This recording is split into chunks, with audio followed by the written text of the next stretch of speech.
The show is about to start. Reese on the radio. Turn it up. Turn it up low. Turn it up loud. It's like a dream come true. Turn on your radio. Reese is on the radio. Yo, let's get it.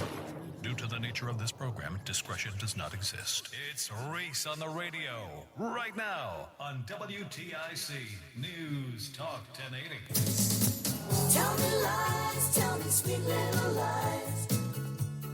Tell me love, tell me love. Oh, no, you can't disguise.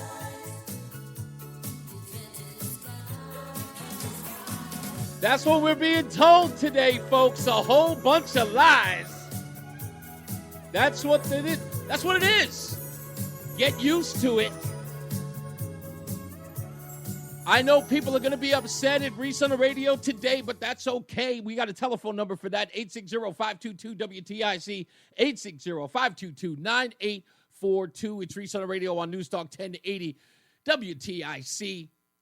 They're going to tell you a whole bunch of lies today, folks, but everybody's already revealing that it's nonsense.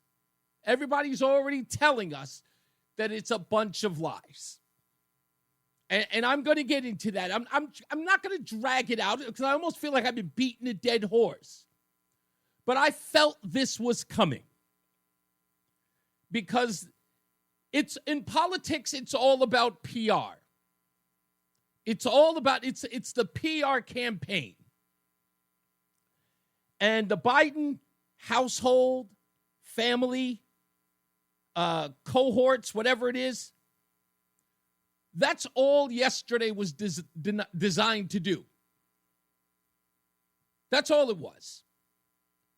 It was designed to distract. That what you saw or heard yesterday was a cry uncle. They were getting their butts kicked over the weekend. They saw the entire Democrat Party getting their butt kicked. And they deserve it, rightly so. I've got two great articles today, one from Time, another one from the New York Times. Can you believe it? Let me tell you something. You know how you know that the PR campaign is going straight to hell in a handbasket? Let me tell you, Chris Murphy, senator of the great state of Connecticut, bailed on being interviewed on a New York Times story. He declined to answer questions on a New York Times story. He's everywhere. And the New York Times is doing a story about Democrats and the covering of Joe Biden. And Chris Murphy said, nah, no thank you. Who'd have thunk that? Are you kidding me? That media tramp, for him to turn around and say, no questions.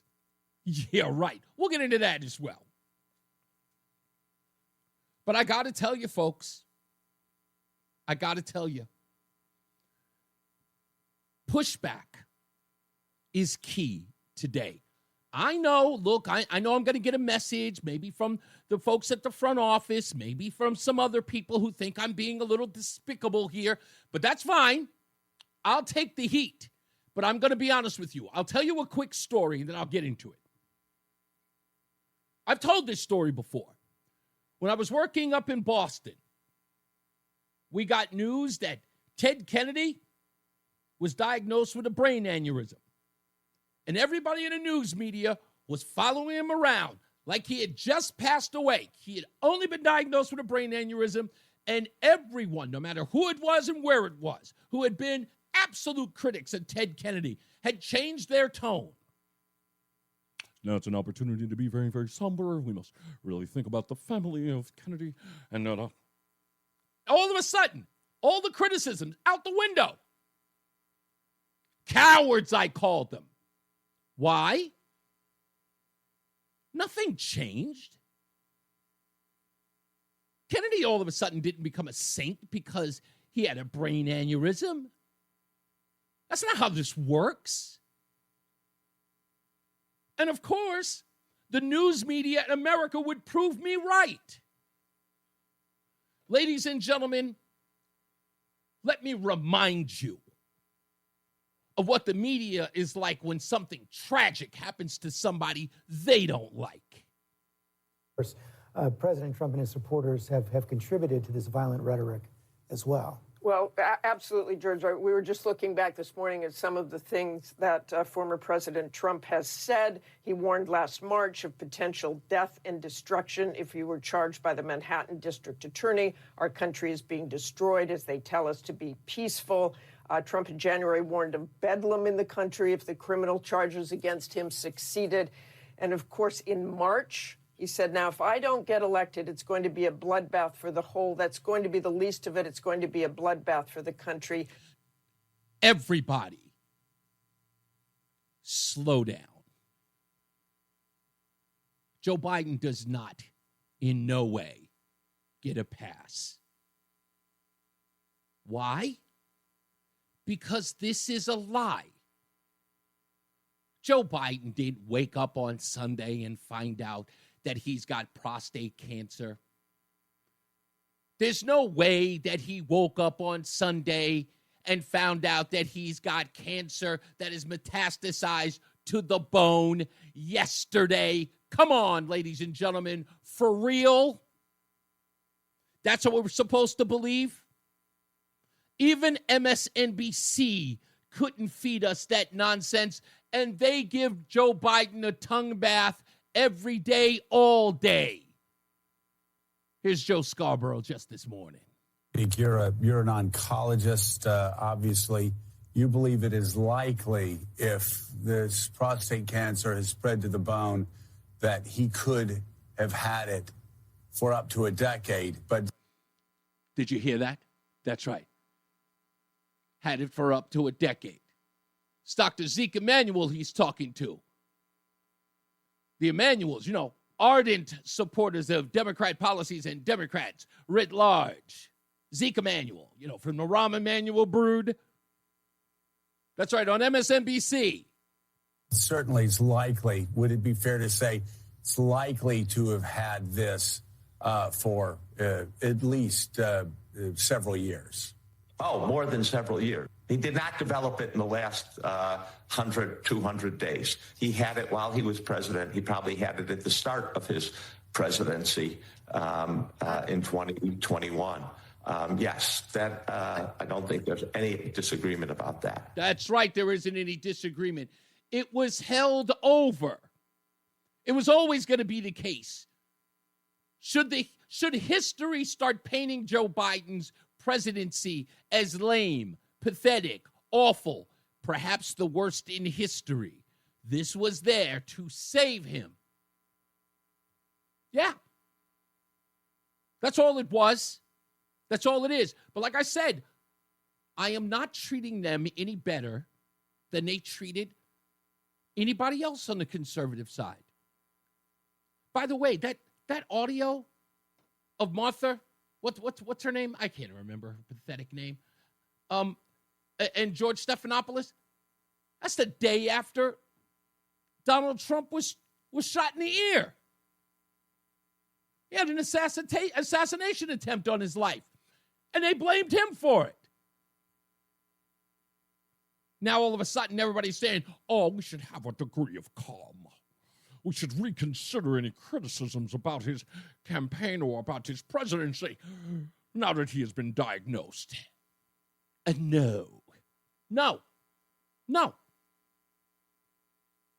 Because it's very likely, in fact, I don't know an oncologist that's been on the news for the past 48 hours, much less 24 hours, who has suggested that Joe Biden didn't have it more than 4 to 5 years ago. That in no way did he get it in the last 100 days. No one is saying that. They're going, that's odd. It's really peculiar that he would mention it now.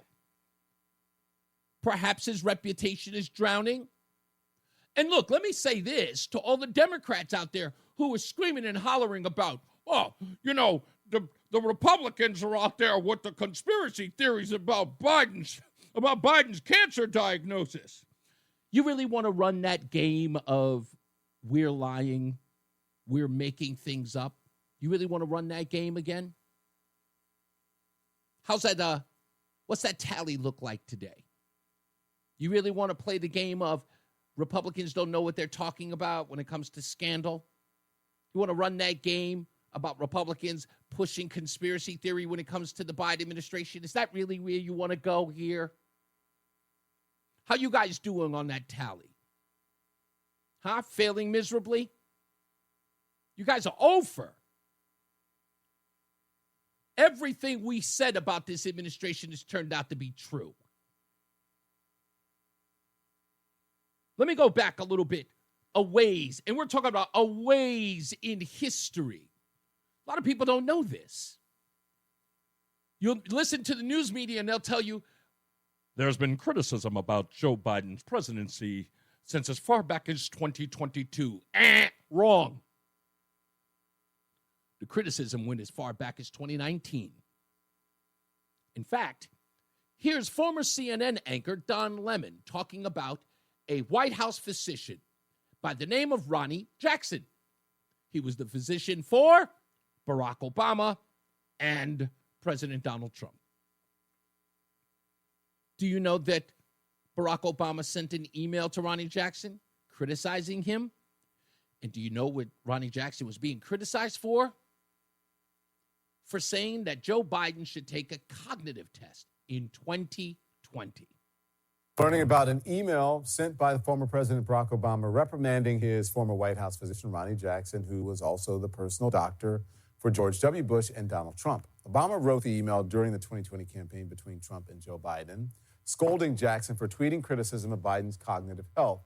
It was part of Obama's email. He said, I've made a point of not commenting on your service in my successor's administration and have always spoken highly of you both in public and in private. You always served me and my family well, and I have considered you not only a fine doctor and service member, but also a friend. That's why I have to express my disappointment at the cheap shot you took at Joe Biden via Twitter. It was unprofessional and beneath the office that you once held.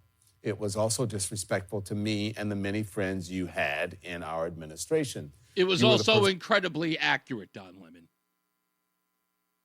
It was incredibly accurate. That's all it was. When everybody was running around screaming and hollering, saying, "Oh, you can't talk about his stutter in that way. He's sharp as a tack. He's doing somersaults." All of it is meaningless now. Former RNC chair Rance Priebus on This Week with George Stephanopoulos, anchored by Jonathan Karl this weekend. First of all, people were put to shame, me and others out there that talked about Joe Biden's mental acuity. We were told he was sharp as a tack, he had a photographic memory, he was intense and brilliant.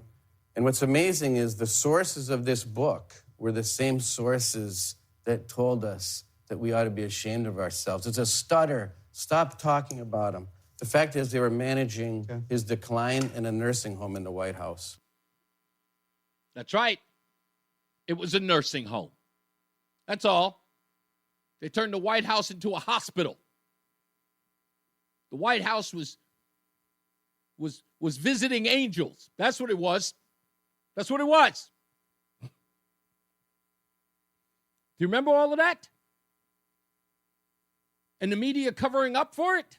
Special counsel Hur's report came out, and it called President Biden a well-meaning elderly man with a poor memory. Do you agree with that? I absolutely disagree with that.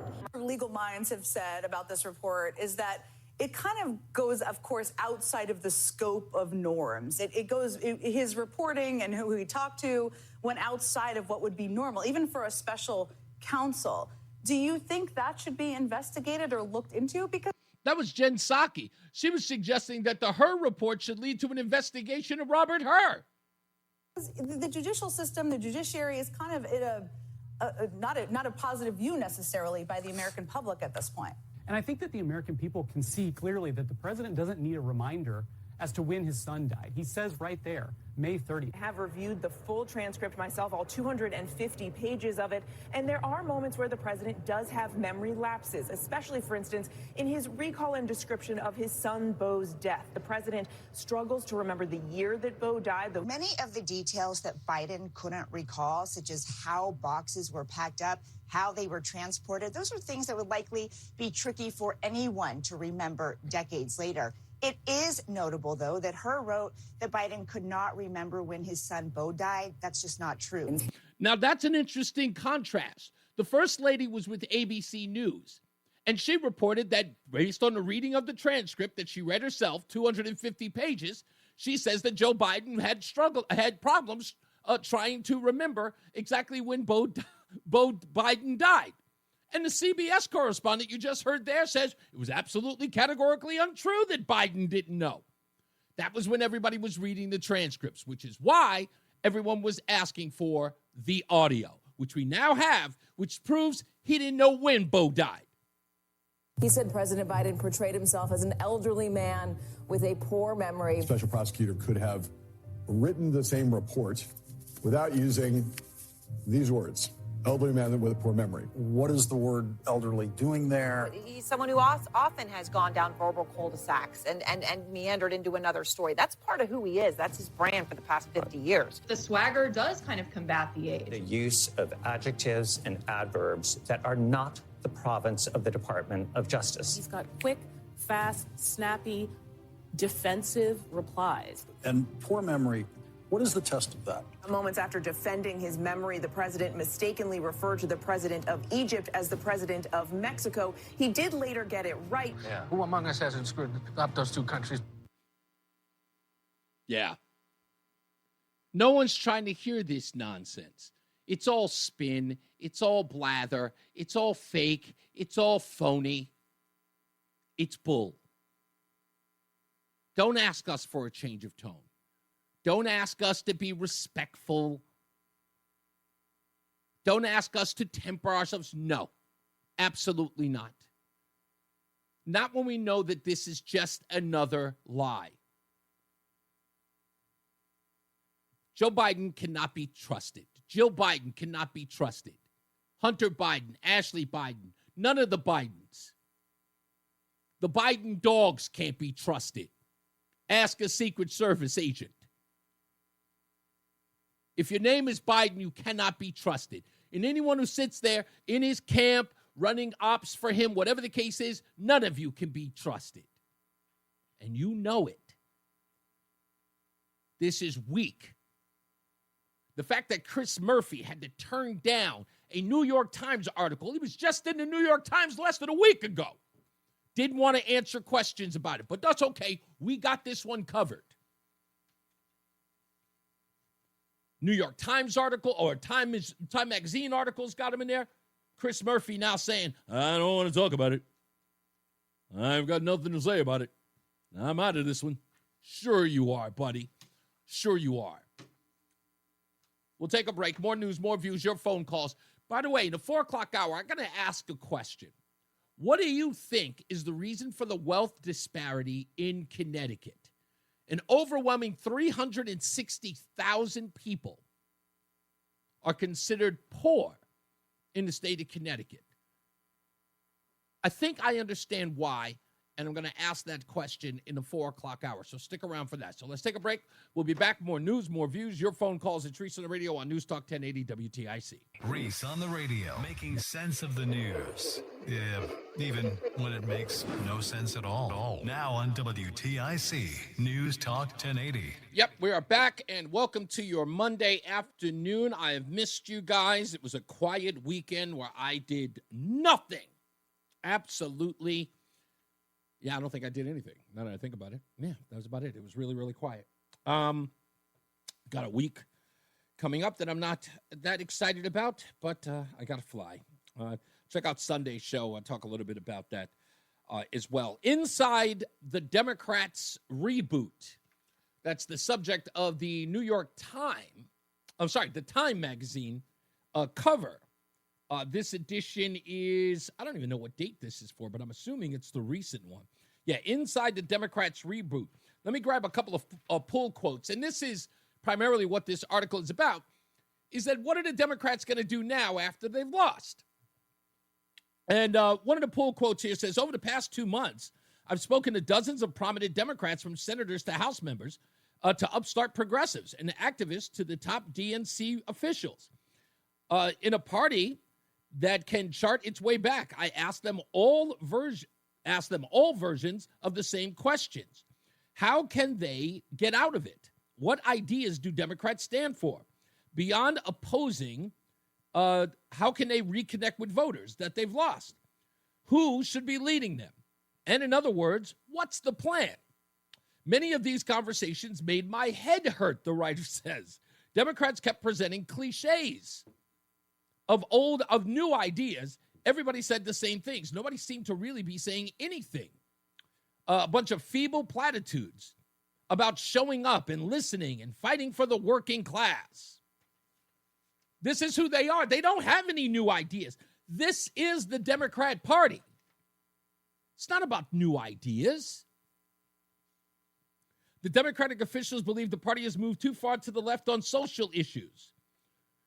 Sports, where trans girls shouldn't be playing against biological girls. Some of these people say this inside this Times article, but they don't say their names. They say it anonymously because they're scared to death of a small little faction of their group. They can't come back. They made identity politics, and controversial it might be, but it's a fact. They put black women in the forefront. They did. They just did. People get mad at me. I don't care. The black women they put in the forefront are black women like Ayanna Pressley. Okay? Bald-headed sister girl who does what? If she's not talking about reparations, what is she talking about? LGBTQ issues. Now, you tell these college-educated black women, they're all activists, they're all on the left, and the two most important things are reparations and LGBTQ issues. And if you don't stand for those as Democrats, you lose black women. What was the case with Kamala Harris when she became the nominee? What did some of her people say? Some of the people in the campaign said that we were told if we do not pick Kamala Harris, we were going to lose black women. And if we lose black women, they were going to lose. Look at all the polling data. Where was the only place Kamala Harris excelled? What was the only demographic where she was higher than Donald Trump? Two. There were two. College-educated and black women. She exceeded Donald Trump everywhere. And if black women are going to continue to be the standard bearers for the party, doesn't matter what Chris Murphy says. Doesn't matter what Ro Khanna says. Doesn't matter what the DNC says. Talking about younger, brighter, like, what's his name? David Hogg, talking about younger, brighter progressives. They're about to oust him. And why? Because he's pretty much talking about getting rid of prominent black women who's hurting the party. I say, have at it. The New York Times. Democrats who champion Biden's re-election bid now seek atonement. With their party facing record low approval ratings, many top Democrats are trying to reposition themselves from Biden boosters to truth tellers of what really happened in 2024. In February of 2024, when quizzed on President Joseph R. Biden Jr.'s ability to communicate his re-election message, Senator Chris Murphy, the Connecticut Democrat, quickly vouched for him. Quote, I know that he's ready for this campaign, he told CBS News. I've seen how effective he's been up close and personal, end quote. But 5 months into 2025, Mr. Murphy is on the leading edge of top Democrats aiming to etch-a-sketch away their past endorsements of Mr. Biden's acuity. He told Politico last week that he had no doubt Mr. Biden suffered cognitive decline while in office. We read that article here. Murphy, who declined to be interviewed for this article, is not alone in trying to reposition himself. From a top Biden surrogate who sat on the campaign's National Advisory Board, to a truth teller about what really happened in the 2024 campaign. His pivot is illustrative of a wide swath of party that is hoping to atone for having fallen lockstep with Mr. Biden. He doesn't even want to talk to him. He doesn't want to be addressed. That's why he goes to these places where they're going to be easy on him. Now, with all of these people talking about how Chris Murphy is more than likely a contender for the 2028 campaign, is he going to try to do it the same way Kamala Harris did it? By doing one interview with Brett Baer and then never going on Joe Rogan? Because that's the standard bearer now. That's the standard. Is he going to do any free-form 3-hour conversations with people who are going to be adversarial? I don't think so. I don't think Chris Murphy's got it in him. Can't even talk to the New York Times about something that you said? Like, how do you not do that? You're the one claiming to know how to save the party, and you don't think that you have to speak up for what the Democrat Party got wrong or how they lied to the American people? Don't take my word for it. Talk to somebody you trust. Here's Van Jones. There are people who knew and said nothing, and that is a crime against this republic. And I think the Democrats are going to pay for a long time for being a part of what is now being revealed to be a massive cover-up. Before we get out here and start trying to tell people why they should like us, we need to look in the mirror, reorganize ourselves, get bad people and bad ideas out of the way, and then we'll be able to come forward in the midterms. But right now, we need to apologize to the American people that we were a part of something that wasn't on the up and up. That's right. You've got to apologize to the American people that you were a part of something that wasn't on the up and up. I know you can't do it. So you say this nonsense about, move on. Nothing to see here. We've moved on from that. I got people in my own chat room saying to me, well, why are we still addressing this? This is huge. Many people look at this as, well, look, because of our mistakes, that's why we got Donald Trump. Okay, let's consider that. Let's consider that to be true. Because of the lies that were told about Joe Biden, you ended up getting Donald Trump in office. So I've got one question to ask. What's with all the protests? What's with all the screaming and hollering? What's with the burning of Teslas? What's with the, rent a protester nonsense? Millions of people across the country paid for to rabble-rouse, to go after Doge, to go after Elon Musk, to go after the president. What's all the resistance about?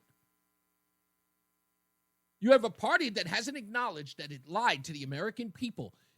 And you mean to tell me that the people who are out there protesting aren't asking for more of the same? You're asking for more of the people you can't trust or you shouldn't trust or who lied to you?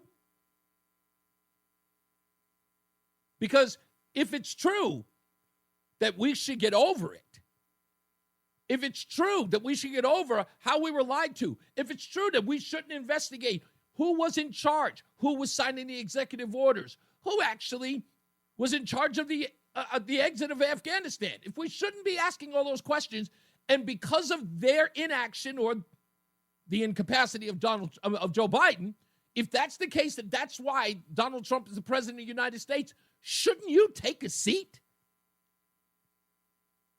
Shouldn't you, take all the seats and just shh. Give it some time. We shouldn't hear anything from you in the first 100 days. You should take a seat. We should see you in 2026 with a whole new candidate, a whole new look on life. You should, in fact, right now, you should be getting a makeover.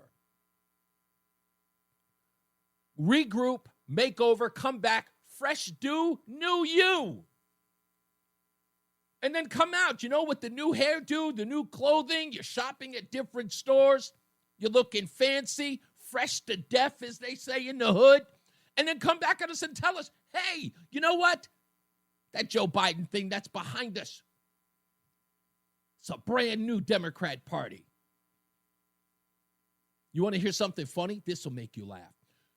Do you know that now there are rumblings inside the Democrat Party that they're going to abandon abortion as an issue in the Democrat Party?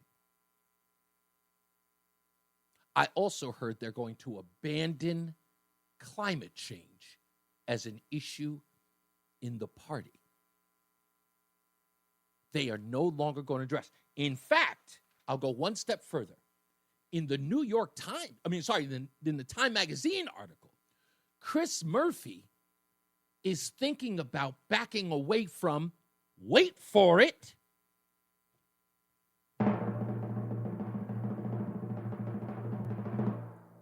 gun control. I kid you not. That's how desperate it has become.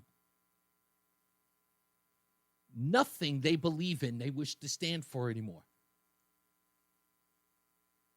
If you remember after the election, what did I say? In order for the Democrats to come up with something new, in order for them to reintroduce themselves to the electorate, what did they have to do? They had to become more conservative. They had to get away from the extreme far left, and they had to bring it back home.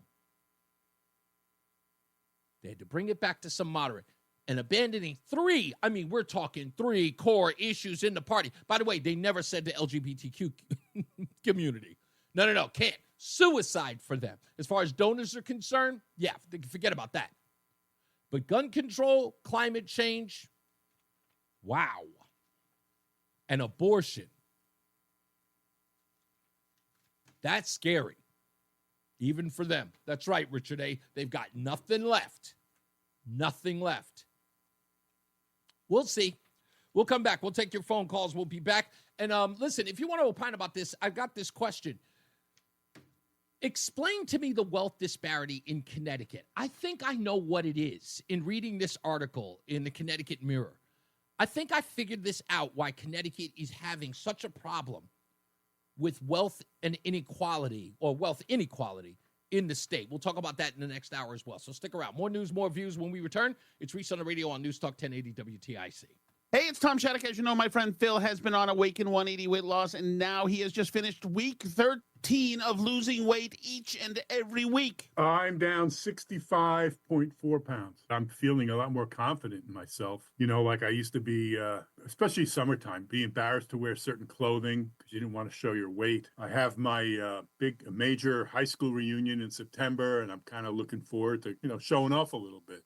That'll be kind of cool. I can actually wear clothes that I've had tucked away for years. So I'm kind of excited about that. I'm getting a little cocky. It's okay to get a little cocky when you've lost a lot of weight with Awaken 180 weight loss, because you did it the right way. Eating healthy food, but eating smarter. Working with a coach who customizes the approach to you. Unlike all these fad treatments for weight loss that you hear so much about in the news, with Awaken 180 weight loss, all you put into your body is delicious, healthy food. Make your consultation today. 844-346-1800. Online at awaken180weightloss.com. Brian Shackman here for QC Kinetics. If you haven't heard about it, if you have pain, whether it's back, knee, hips, or whatever, and you haven't done anything about it, you might want to give QC Kinetics a call, because they have changed the lives of thousands of people with their regenerative cell therapy. It's really unbelievable. It's actually so busy here in Connecticut. They opened up a third office. They have Avon, New Haven, and Glastonbury. And you can do this, feel long-term relief without surgery, without drugs, and without downtime. It's incredible. And even on top of that, the first consultation is totally free. So if you finally feel the need to do something, which you should, you can put your toes in the water without committing. Then you learn what's best for you. Then you go ahead and do what's best for you. Give them a call, 860-440-PAIN. Again, it's 860-440-PAIN. It's QC Kinetics. They have offices in Avon, New Haven, and Glastonbury. And if you're sitting there with joint pain, whether it's through arthritis or injury, and you're sick and tired of it, but you haven't made that step, take that step today. 860-440-PAIN. Again, it's QC Kinetics, Avon, New Haven, and Glastonbury. 860-440-PAIN. Hey, Green Gobbler here. So you've got a natural water in the sink's overstaying its welcome. You're spitting today's toothpaste on top of yesterday's toothpaste. You hope that it'd go away. Yeah, clogs don't just go away. I make them go away. I'm Green Gobbler, the only clog dissolver you need. I'm bleach-free, safe for your pipes, and I work. Guaranteed or your money back. Because I never met a clog that was gonna unclog itself. Green Gobbler. Let the gobbler get it. Now is the perfect time to start on your next success. An accredited state university, University of Maryland Global Campus offers online and hybrid courses. Plus, you can earn up to 90 credits toward a bachelor's for prior learning and work experience, or transfer up to 12 credits toward a master's. No application fee if you apply by May 30th. Learn more at umgc.edu. Certified to operate in Virginia by Chev. It's Reese on the radio. Ask your doctor if common sense is right for you. On News Talk 1080 WTIC. Mic might work. Anyway, here we are, Reese on the radio. Let's get straight to the phones, 860-522-WTIC. Fulton's in Waterbury. How are you, sir? What's going on today? Here's the question. When do you think that Joe Biden, had no control? From the beginning, halfway through? I'm sorry, I didn't hear the part. It's when did I think Joe Biden lost control, wasn't signing anything, wasn't in control anymore. Somebody else, there was a meeting, they were like, he can't make that decision. Wow, that's At what point is presidency? Great question. I'm willing to bet as early as 2022, but I'm being kind because, I saw this one report that said even his sister was saying in 2019, why would he run for president? She was alerting people or talking about privately about his mental decline even then.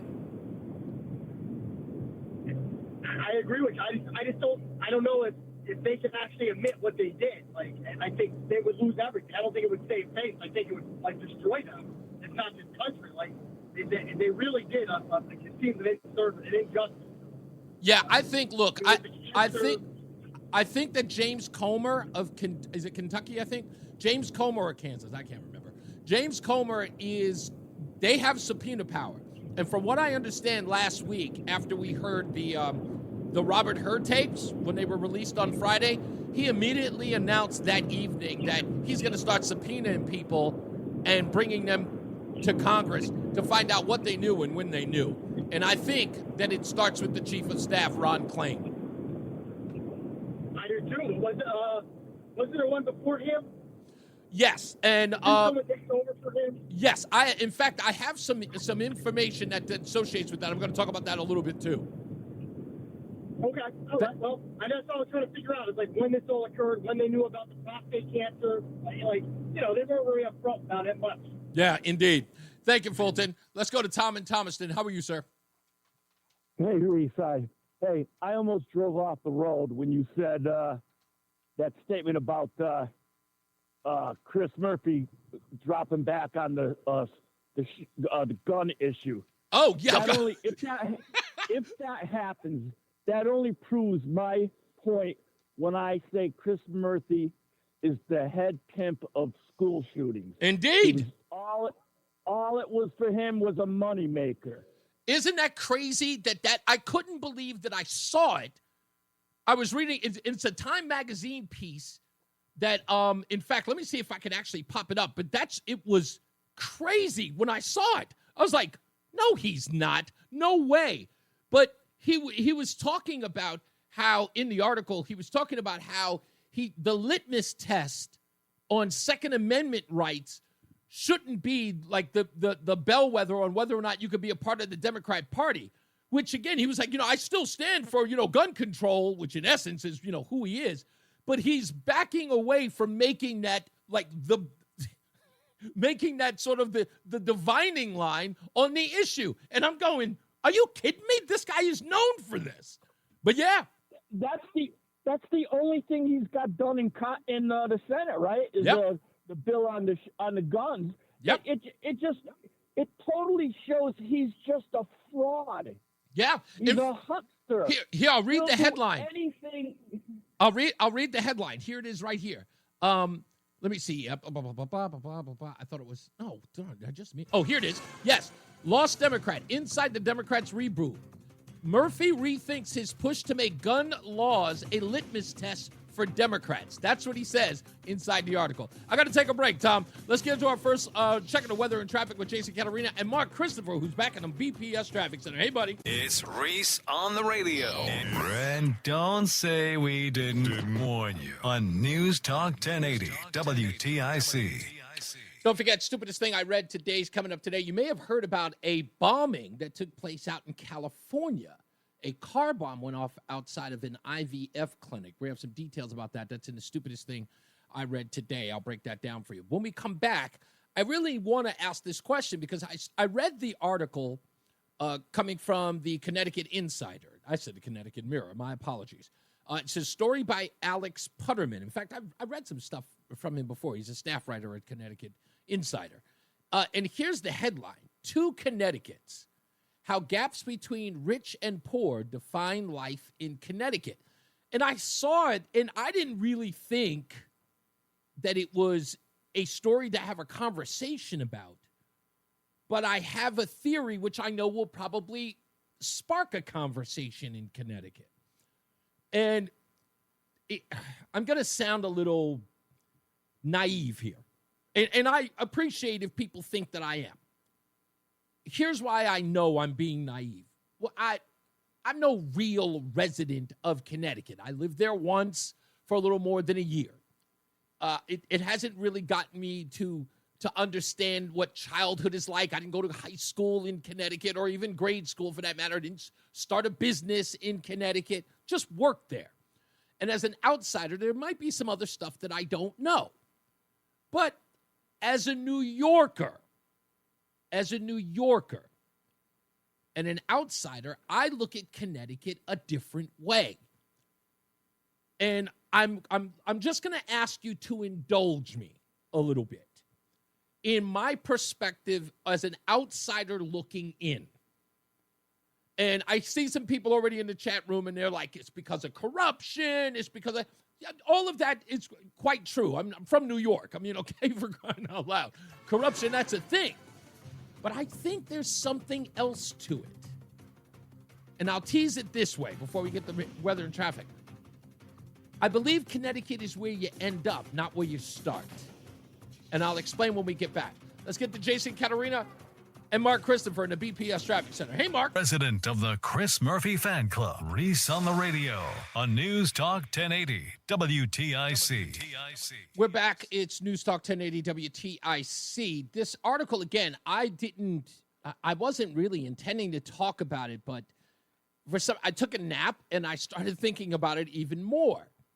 And I think the reason why I thought about it is because, again, as a New Yorker, looking at Connecticut from afar is different than living there, of course, right? And I listen to the stories of people in Connecticut or New England. I remember my first conversation with Janine before I started here. I remember asking her about, is Connecticut still that weird place where they kind of really have no identity? And she asked me what I meant. And I said, well, a microcosm of that is their relation to sports. And I'll never forget that in 2004, when I could not understand right there at like a Modell's, there was a section of Yankee gear and a section of Red Sox gear. And I only know that because I almost feel like it's weird. New Yorkers are very territorial.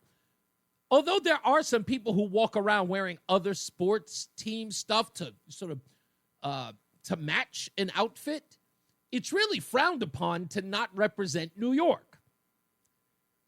And I thought that was weird for a place like Connecticut to not really have an identity in that regard. But another thing that I knew as a New Yorker is that Connecticut was up there. I didn't even know there was a Bridgeport, so to speak. Like, I didn't really think Connecticut had ghettos. Like, Connecticut had an inner city. Connecticut? Isn't that the place where rich people live? Again, I say that intending to sound naive and ignorant, because I was, both. But growing up, getting older, becoming smarter and wiser, I started to think about that. And this article made sense to me, but it doesn't answer the questions. So anyway, like I said, it says 2 Connecticut's, how gaps between rich and poor define life in Connecticut. There's a stereotype about Connecticut, one that pops up frequently in pop culture. You've probably heard it. The state is one big gilded suburb. It's all prep schools and trust funds, garden parties and country clubs, boat shoes and pastel shorts. That's what I always thought of it. And I don't think it's far off from that. But this article talks about why is there a huge disparity between rich and poor in the state. Try these statistics as a template or an understanding, if you will. Leafy suburbs are part of Connecticut's story, of course, but so are the scenes like this, which play out across the state. Connecticut has extreme wealth with an estimated 130,000 millionaire households as of 2019, and at least 16 billionaires as of this year. But it also is home to approximately 360,400 people in poverty. In fact, data shows few places in the United States have inequality quite like Connecticut's, where extreme wealth and extreme struggle coexist in startling proximity. There's Hartford, one of America's poorest cities, whose lowest income neighborhoods are just minutes away from wealthy suburbs such as West Hartford and Glastonbury. There's Bridgeport with a median household income of $41,000. A few towns over from Darien and New Canaan with median household incomes of above $170,000 and legions of multimillionaire residents. As of 2023, Connecticut tied for second among all states in a measure of inequality called the Gini coefficient, narrowly behind New York. And whereas New York is large and diffuse state, which the poorest counties sit hours away from the richest ones, Connecticut is a small one, where great wealth and great property often persists mere miles away from each other. Now, I grew up, again, understanding that Connecticut is where you end up, not where you begin. Why? Because, as the beginning of the article says, boat shoes, garden parties. I was under the impression New Jersey's very much the same, like with the exception of like Newark and Trenton. But being a New Yorker, when you made it in New York, right, when you got your millions, if not your thousands, you moved to Connecticut. And you got a great home in Connecticut and you commute on the Metro North. That's what I grew up with. New York City is a place where you start your career. You want to get into, like, New York, you don't go there to get into television, but you go there to get into theater. You can act in New York, but you eventually have to go to California. You have to go to Hollywood. You could probably start a music career in New York, but you wouldn't do it in Connecticut. You leave Connecticut to get your wealth. After you receive it, you move to Connecticut to spend the rest of your days. It's the suburbs. So I feel like there are more and more people who start off in Connecticut and cannot excel because there is no industry here to do that. Like the industries in a place like Connecticut, you get into HVAC, plumbing, electrician. You know, those are the things you get into. You saw that. I remember the first time I heard of Connecticut School of Broadcasting, and I went, what use is that here?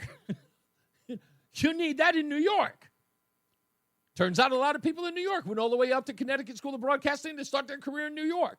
Now, again, if you think I'm crazy, I'm just speaking as an outsider. Now, I know people are screaming corruption this and there's only a little bit that, but again, I don't think that Connecticut as a state understands its role. It's a stone's throw from a market like New York. It's impossible to be the place where people start their lives or start their careers. It isn't. I grew up in Queens. I grew up in Hollis, Queens. I knew that if I was ever going to get into entertainment, I had to leave Queens and come to Manhattan. To which, by the way, all of my friends said, "You're going to go live in the city? You're crazy." 45-minute train ride. And they thought that was like a foreign land. They treated New York like it was another universe. Connecticut is the same thing. You ever heard the term bridge and tunnel? People leave their old town, even Long Island's like that. You're never going to make it in Long Island. You got to go to the city. City's where it's at. And if you're born, and that's the other part that's very interesting. If you are born into poverty in Connecticut, the likelihood that you are going to be a success in that town, staying there, is a farce. It's impossible to. There's no industry here. Even if you are an upstart, if you're an artist, if you're in any kind of artist, we're talking about somebody who's into music or film or dance or whatever, you got to leave. There's nothing here for you. Connecticut hasn't built itself that way. It's where people come after they've obtained the wealth to buy a beautiful Connecticut home. Just is. Now, call me crazy, but I'm telling you, I think I'm on point here. But we'll talk to you. 860-522-WTIC. Let's go to Fred in Middletown. Fred, how are you? Hey, I'm good. So that's an interesting thing. I think what you're talking about is partly just an American phenomenon, you know, the blighting of America. Connecticut specifically, I guess, you know, it is the sister state of California. Mm-hmm. It is a very deliberate communist petri dish. Right. Yeah. They've been working it for a long time. Of course, Dick Blumenthal never met a business he didn't want to kill. Mm-hmm. And now I guess Tong is following in his footsteps. But about Biden, so a couple quick shots. They're throwing him under the ambulance. Right. And Mark from West Hartford has a great bit about we get gaslit, you know, throughout these politicians' lives. And then when they die, they gaslight us from the grave. Isn't that like like Grandma Jody Rail there, you know? It's like, oh, my God. So Biden, he's probably practically dead. And I think they were just waiting, like everyone's hating on him, everyone's turning on him. What a piece of crap. And now he's dying of cancer. Now he's suddenly a much more sympathetic figure. You know, what a spin cycle mind bleep that is. Yeah, and that's exactly what the intent is. The intent is forget about everything that he was a party to. I brought that up with the Ted Kennedy when he was found with the aneurysm. It's like completely washes away all the dirty deeds because the only thing we're supposed to focus on is the fact that he's on his, you know, he's about to go off into the suite by and by. And I said, no. Look, I looked at a video, an undercover video from James O'Keefe, where Robert Silvers, who was the Undersecretary of Homeland Security, Strategy, Policy, and Plans, he's undercover in a video saying that Biden's body was deteriorating at a rapid pace as early as 2022. Another guy, Henry Appel, was caught in an undercover sting video. He's the National Security Council. His boss is Jake Sullivan, you know, the National Security Advisor, the former National Security Advisor. This guy is caught on tape. Henry Appel, he told this undercover a reporter that Biden called his office looking for Jake Sullivan, who was on the trip with him, and he called twice. The guy, Henry, told him, Mr. President, Jake is with you. By the way, that Republican leader there, Mike Johnson, he sat on a story of Biden's senility until it was a proper time to drop it. Yes. Closing with, in Middletown here, there was like a street guy. I mean, he was housed, but just this nasty, nasty old man. And once a year at the Holy Trinity Church, they do a memorial for the homeless people w'ho've died. And it started out like there'd be a lot of homeless people there. Now it's just all suits, and they got to go out and find a bum to drag in to give the thing a little legitimacy, the homeless memorial. But anyway, there was this one guy, they said his name, and not one person had a good thing to say about him. Wow. Not one. And Joe Biden, I mean, really, he's that guy. He is. No one has an honest. Yeah, he's just, as Jesse Kelly describes, a nasty. What does he call him? An evil old corpse. Yeah. Yeah, he's again, Yeah, like I said, he was never a nice person at all. And these people who were playing around, pretending that he was this, folksy old Joe, is like nothing could be further from the truth. Thank you, Fred. I appreciate you, sir. Let's go to Aaron in Goshen. How are you, Aaron? Good. Couple things. Number one, Connecticut is unique in this matter. Okay.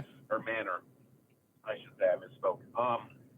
It's one of the only states that you can be living in the mountains and an hour from the ocean and vice versa. Wow. There's not many states that have that geography to their advantage. We also have some nice rivers in this particular state that are clean.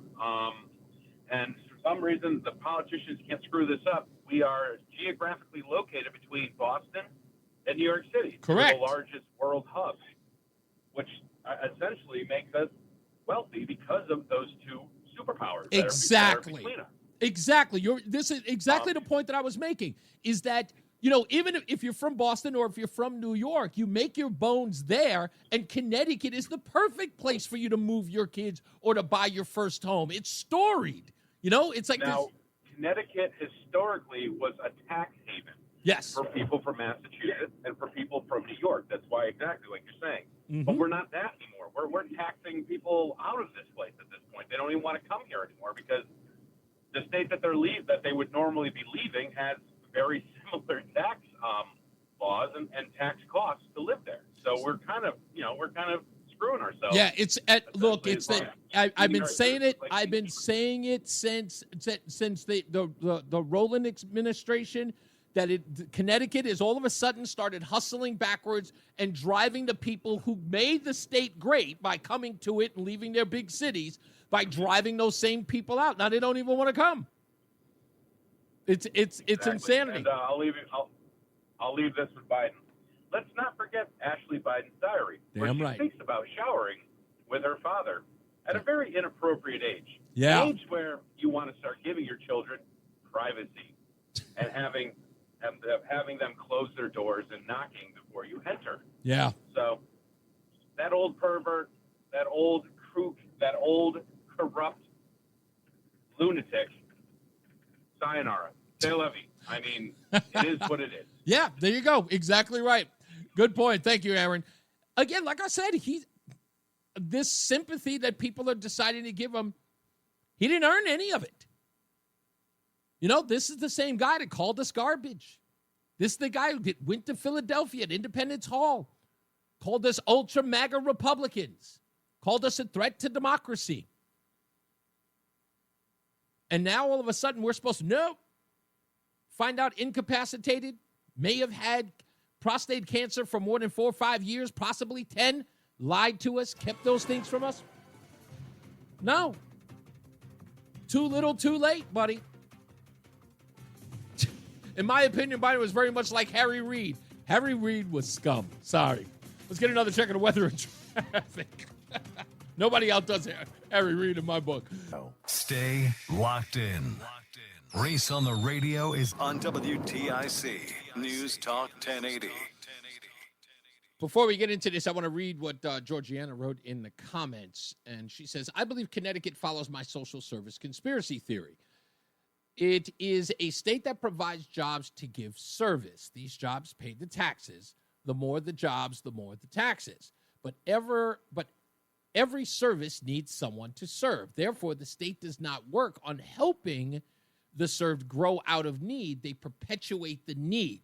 Yeah, that's your Democrat Party in a nutshell, Georgiana. I don't think that it's much of a conspiracy theory, right? What you're pointing out is like what an NGO needs to survive, right, is to perpetuate the problem they're there to get rid of. It's interesting that people didn't even bat an eye when Linda McMahon first took office as the Board of Education secretary and said, I can't wait to help you, Mr. President, get rid of my job. That's the whole thing. That's what government is supposed to do. It's supposed to serve a purpose to end the thing it's needed for, not build it up. And that's the problem. Let's get into this. Do I look that stupid? Yes, you do.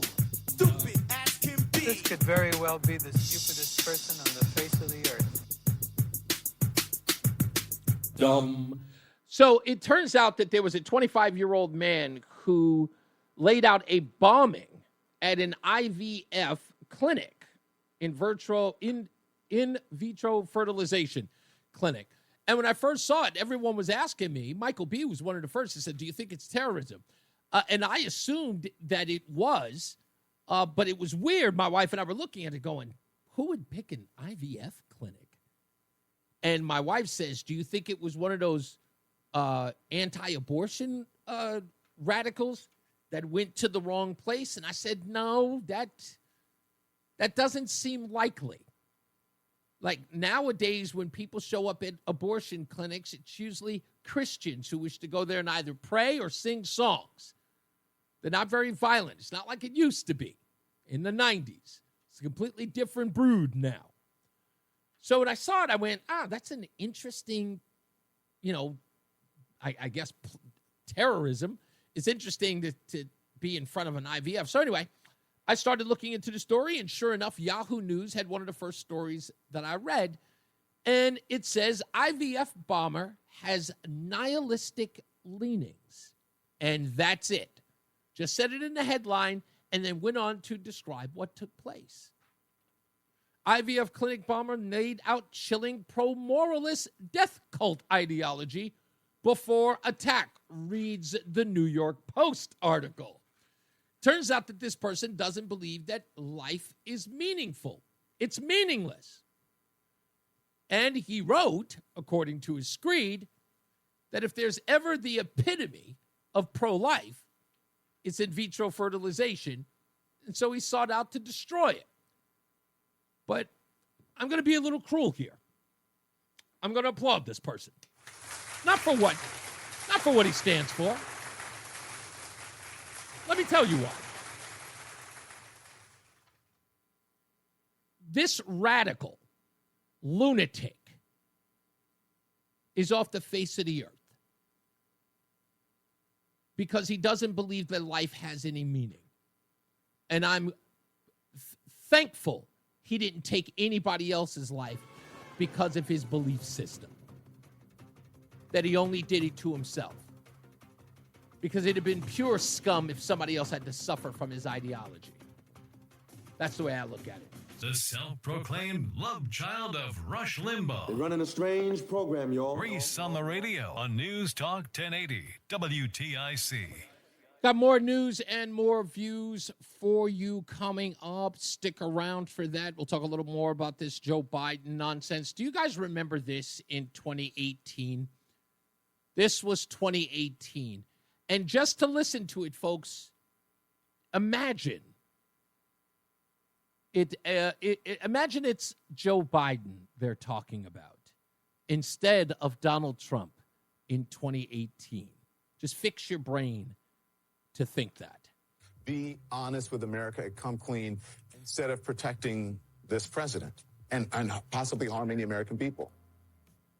They've made a decision to execute the 25th Amendment option of removing Donald Trump from the presidency. They just haven't told him or us. He's a dangerous man with a degree of mental and personal instability that puts the country at risk. The president of the United States is unfit to be president. Here comes the cold, bony fingers of insanity and authoritarianism to grab your ankle when your foot drifts off the bed. Theoretically, the 25th Amendment might be useful for removing President Trump from the office of the presidency. The 25th Amendment is there so that you can use it. This was the first place where the 25th Amendment was discussed after Donald Trump was inaugurated, exactly 1 month into the Trump presidency. To try and invoke something like the 25th Amendment, to do something about it. And I think that as citizens, we have to think about what our options are. Is it impeachment? Is it the 25th Amendment? Confronting a president who is so clearly lawless, so clearly out of control, so utterly uninformed. If there are whispers about the 25th Amendment. Whispers among cabinet officials early on about the 25th Amendment. Whispers among cabinet members about the 25th Amendment. Whispers among cabinet officials about invoking the 25th Amendment. Whispering about the 25th Amendment. Whispers in the cabinet about invoking the 25th Amendment. Instability, amorality, inability to function. And I think Donald Trump is wounded. They should invoke the 25th Amendment. Start discussing the 25th Amendment. Investigate whether or not he's unfit. The president may be unhinged and mercurial and constantly lying and doesn't know what he's doing. We don't have a president, and we have a president who's there, but he is not capable of doing the job or living up to the responsibilities. It's really scary. This is the reason why, this is irredeemable. Folks, it's irredeemable. This is what you're going to deal with for the next year and a half. Going into the midterms, this is what you're going to hear from Republicans. Every person that comes forward, unless they're a new jack that no one's ever heard of, somebody that could absolve themselves and say, nope, wasn't me. I wasn't there. I wasn't there. And there's no documentation of them supporting the last president. There must be no documentation, no tweets. In fact, start deleting them now. Delete, delete, delete, delete, delete. Start deleting them now. But this is the Democrat Party. You hear them and the news media. Google searches on the 25th Amendment, top searches for Kim Kardashian. We have a president who is not capable of doing the job. Leaders all across the world are making judgments about our president and our country and all kinds of risks as a result of what they're reading about this presidency and the United States. This is dangerous. We are in a worse position than we were in Nixon's final days, because with Nixon, you could certainly doubt his moral capacity to do the job, but nobody could doubt Nixon's intellectual capacity. On the other hand, with Trump, not only is he amoral, but he's also too stupid. He doesn't understand the basics of the job, so he can't carry out his duties. I know you're listening to this going, is this all real? Yes, it is. Yes, it is. It's all real.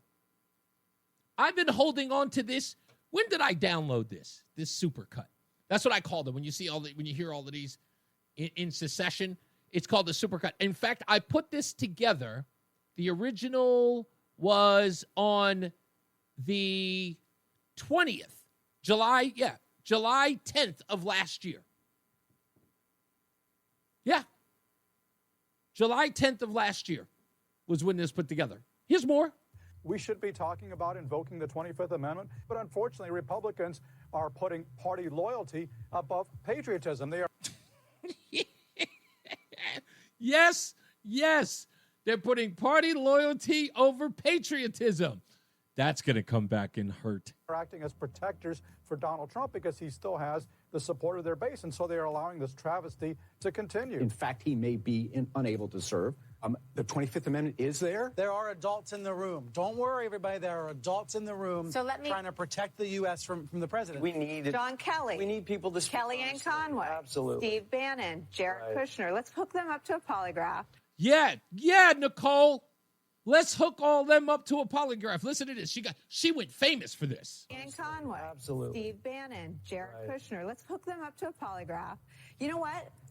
It's a serious offer. If you're willing, any one of you, hook up to a polygraph. We'll put it on TV. You can have my hour. We'll do one a day. Is Donald Trump fit for the presidency? I could think of plenty of Democrats we could hook up to a polygraph there, Nicole Wallace. Perhaps we should take you up on your offer.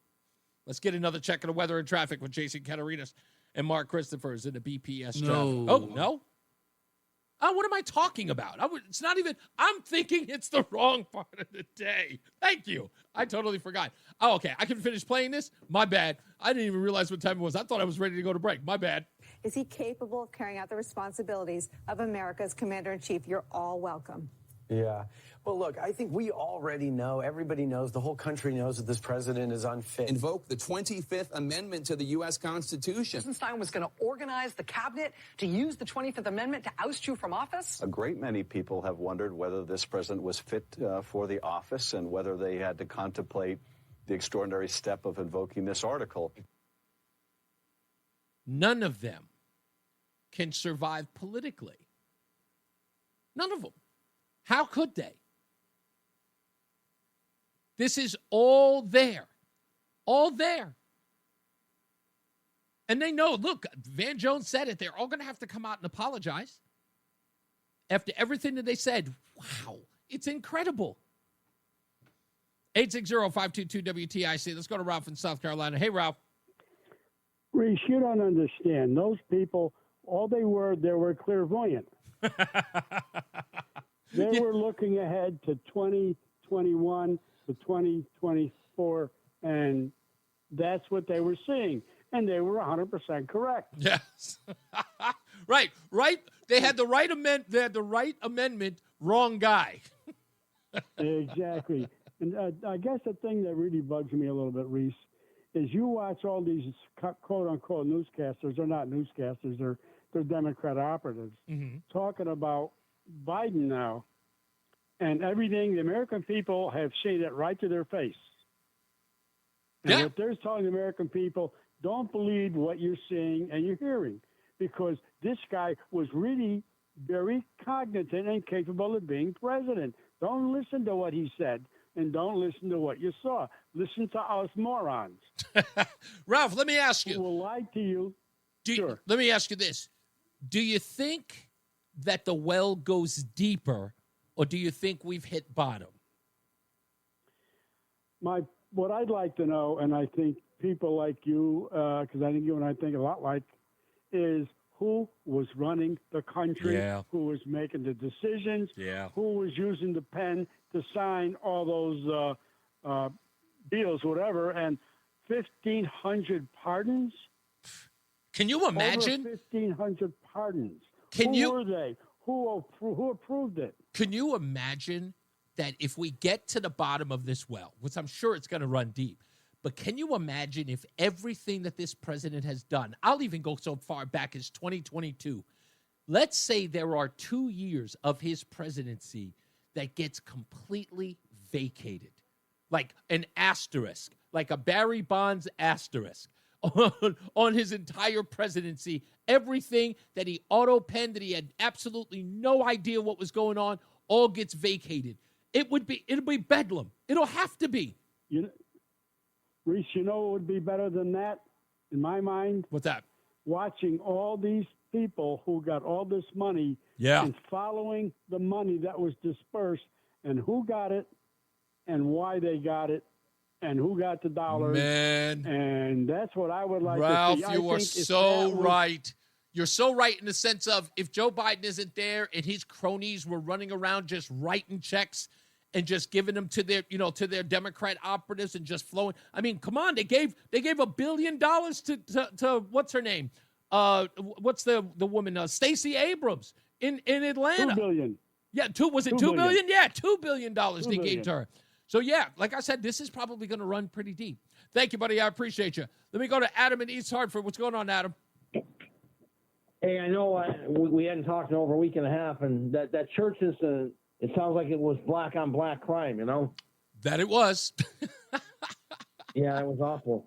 Hey, but with the Joe Biden's cancer diagnosis, I think the president did a good job, President Trump, of wishing him well a speedy recovery, good health. Yeah, listen. This is one of those things where Donald Trump doesn't need to pile on, because guess what becomes the story thereafter?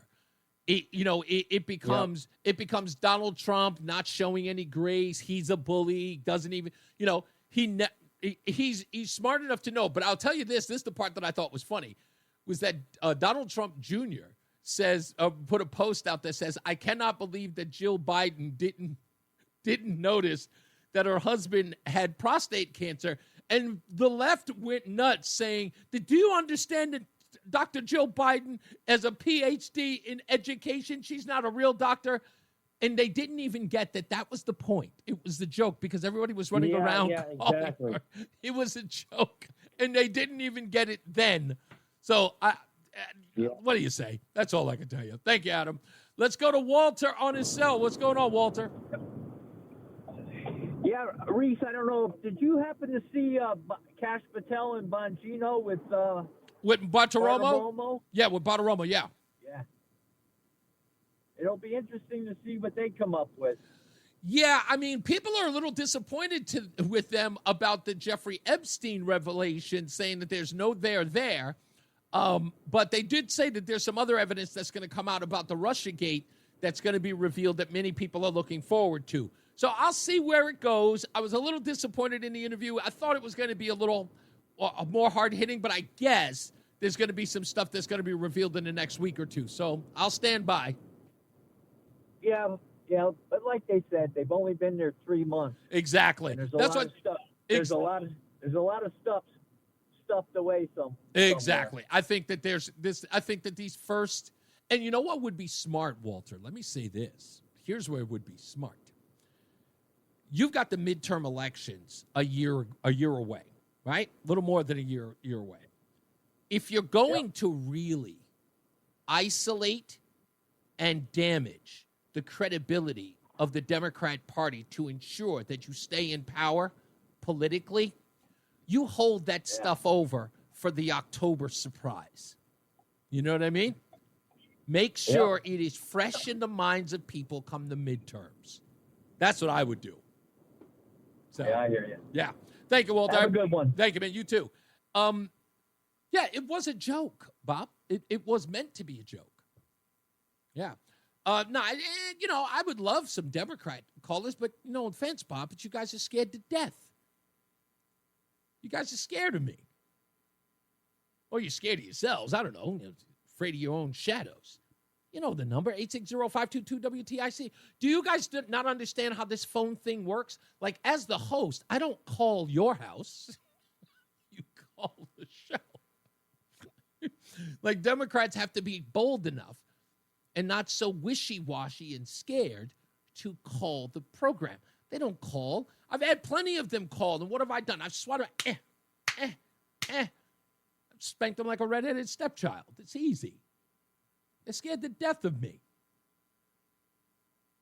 That's all you have to do, Bob. If you think that you can stand toe-to-toe with me, get on the phone. Let's go to Tim in Broadbrook. How are you? How are you doing, Tim?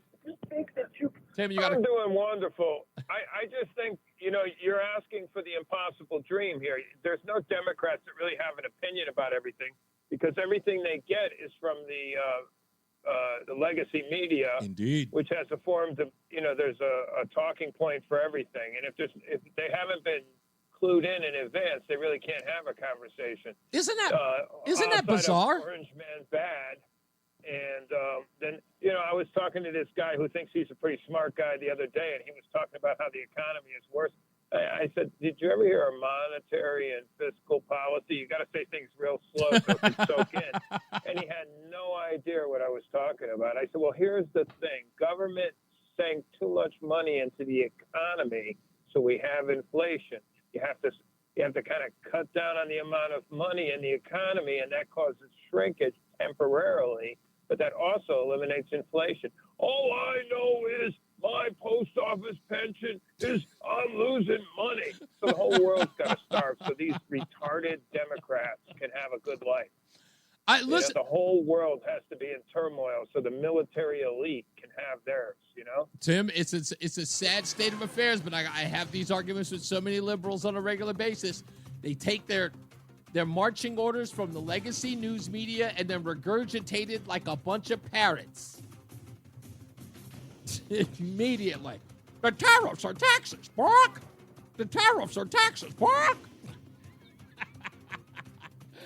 Oh, let's get another check of your weather and traffic with Jason Caterina and Mark Christopher in the BPS traffic. The hour that packs a punch.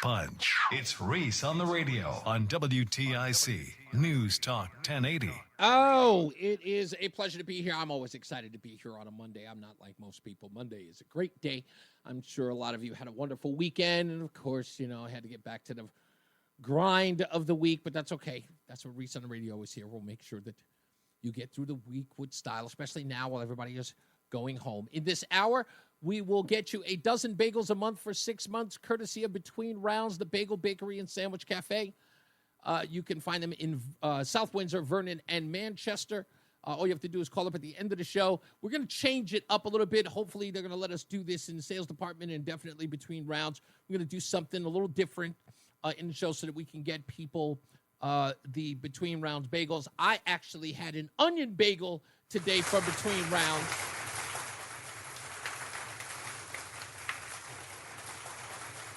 I got about a dozen in my bag. They brought me some when we visited with Jerry, his wife, and his 2 kids. They brought me this big giant bag of bagels, and I sat at the dinner table with my face inside the bag, sniffing the whole. My wife says that I was huffing bagels. That I could smell the onion bagel because, of course, it's an onion bagel. You can smell it through everything. Speaking of everything, that is my favorite bagel, the everything bagel. I used to be a cinnamon raisin bagel guy, but an everything bagel, that's my favorite. But the onion bagel is undeniable. It's just one of those things that are just like onion and bagel. It's perfect. It's almost peanut butter and jelly perfect.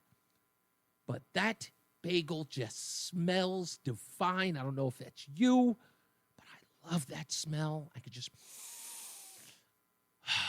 It smells great. I'm not kidding. I wish I was exaggerating, but I can't. I really do.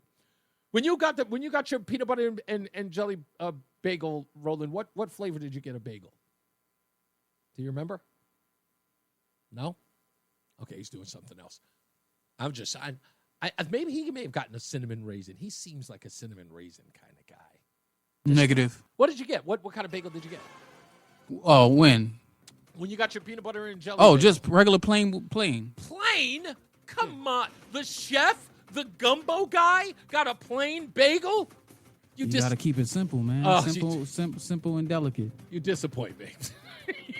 Plain bagel toasted with butter on the top, peanut butter and jelly on the inside. Your Paul Prudhomme behind went up there and got a plain bagel. Get out of here. I don't believe that. That's insane. Yeah.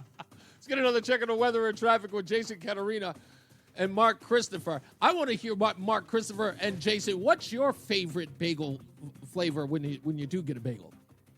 Mark Christopher. You're not going to be happy with me. You're a plain bagel too? Bagel. Yeah, throw a little cream cheese on there, heat it up. I'm happy. My man. What is happening? Either that or a multigrain. I'm the plain guy. I'm the guy who doesn't like I not like in this case. Really? You're a plain bagel guy? Yeah. I would have at least thought maybe pumpernickel or something. No. Oh, definitely not pumpernickel. What? No, What are you, allergic? No, just a plain one for me. I'm happy. Little cream cheese, and I'm good to go. Reese. WTIC weather. Yeah, I don't even eat cream cheese, so. Out in Syracuse, we had Wegmans there. Yes. Wegmans had these things. I think they called them biales or something yeah. like that. But it was just like a plain bagel, but it had like a slice of provolone cheese and some bacon or something top on a bro. Yeah, Wegmans. I miss Wegmans. I love Wegmans. Although I lived in Virginia and we had Kroger, and Kroger's the bomb too. Yeah. Anyway, let's. Reese on the radio is getting ready to drop some knowledge on WTIC News Talk 1080. Drop it. All right, we're going to get to your phone calls, and I like it, by the way. I want to tell everybody, I like this style where everybody pushes the phone calls to the third hour so I can get a whole bunch of stuff in, and you guys can opine about it after the fact. It gives me an opportunity to get all the stories that I put together. I put this show together in 3 hours before I come in here and do 3 hours. So it's really 6 hours that I'm actually on here. Today, in particular, I was in my office by 9, but, it's neither here nor there. But I come here to do a great job for you. So I appreciate you guys holding out for me until I get to you. Let's start off with Matt in Bristol. What's going on, big guy? Hello, Mr. Hopkins. What's up? How are you doing, sir? I am first great. of all, you work more than that, because even when I text you on the weekend, you're on stories. You're already on them. Yeah. So let me play devil's advocate. Since no Democrat's going to call you, I'm going to be the Democrat. Okay. For the day. Okay. Now, you complain that Chris Murphy is backing off of, the gun rights issue, right? Yeah, he's saying it's no longer a litmus test for us to back a Democrat. Okay. So my question is to you is, we always say that our representatives are supposed to represent us, not their own feelings. Right. So is him changing his mind and representing the people that don't agree with him, is that a bad thing? Okay, I'm going to say no if that were the case. The premise is a little off, Matt, and I'll tell you why. Why is it that why is it that Chris Murphy is overwhelmingly supported as a senator of Connecticut?